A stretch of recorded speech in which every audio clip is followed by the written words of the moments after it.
Mag-steam po tayo ng salted egg and dalawang fresh egg. Then, tubig, isang bowl. Wait lang. Wait lang po. Wait lang. Ganito, ganito. Ganyan po. Dalawang itlog lang po. Then, lagyan natin ng isang dakot na powder, chicken powder, then white pepper, ayan, konti lang.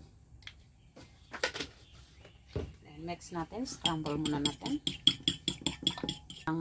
Hindi na kailangan na ang asin dahil ang ating itlog is maalat. Mix lang muna natin. Hindi natin abutin ng mga 5 oras, ay 5 minuto para lang mag-scramble egg. Madali lang po tayo. Ano ba yun? And then, itong maalat po, itlog na maalat. Yan, itlog na maalat. Then, mix natin ng tubig.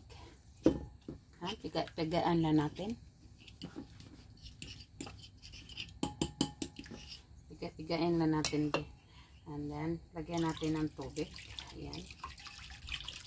Then, steam natin ng 15 minutes. Ayan lang po. Takpan muna. Takpan din natin ng parating ng aking amo. Hindi pa ako nagluto ng kanin. Oh my goodness. Ayan po. Maraming salamat po. Para maganda po ang resulta ng ating steam, takpan po natin. Yan, takpan po natin yan. Steam natin ng 10 minutes. 10 minutes yan.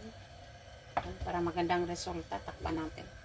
10 minutes. Maraming salamat.